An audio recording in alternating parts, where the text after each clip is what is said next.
Welcome to the GarrettGarrett.org podcast. Today we'll be reading The Revolution Was, published 1944. Thanks for listening and be sure to check back for updates.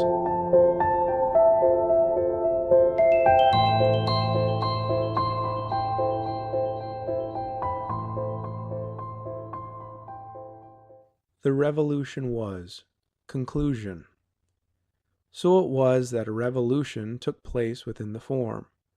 Like the hagfish, the New Deal entered the old form and devoured its meaning from within. The revolutionaries were inside, the defenders were outside. A government that had been supported by the people, and so controlled by the people, became one that supported the people and so controlled them. Much of it is irreversible. That is true because habits of dependence are much easier to form than to break. Once the government, on ground of public policy, has assumed the responsibility to provide people with buying power when they are in want of it, or when they are unable to provide themselves with enough of it, according to a minimum proclaimed by government, it will never be the same again. All of this is said by one who believes that people have an absolute right to any form of government they like, even to an American welfare state, with status in place of freedom, if that is what they want. The first of all objections to the New Deal is neither political nor economic. It is moral. Revolution by scientific technique is above morality. It makes no distinction between means that are legal and means that are illegal. There was a legal and honest way to bring about a revolution, even to tear up the Constitution, abolish it, or write a new one in its place. Its own words and promises meant as little to the New Deal as its oath to support the Constitution.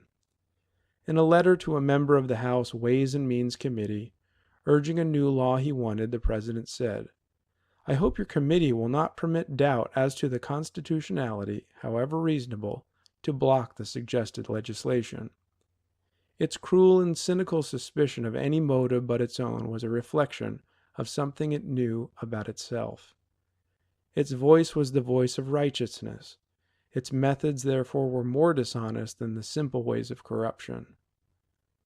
When we see a lot of framed timbers, different portions of which we know have been gotten out at different times and places and by different workmen, and when we see those timbers joined together and see that they exactly make the frame of a house or a mill, all the tenons and mortises exactly fitting, and all the lengths and proportions of the different pieces exactly adapted to their respective places, and not a piece too many or too few, in such a case we find it impossible not to believe that all understood one another from the beginning, and all worked upon a common plan or draft, drawn up before the first blow was struck.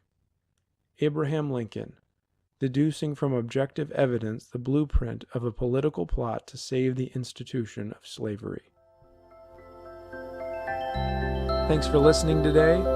Please remember to visit our website, GarrettGarrett.org.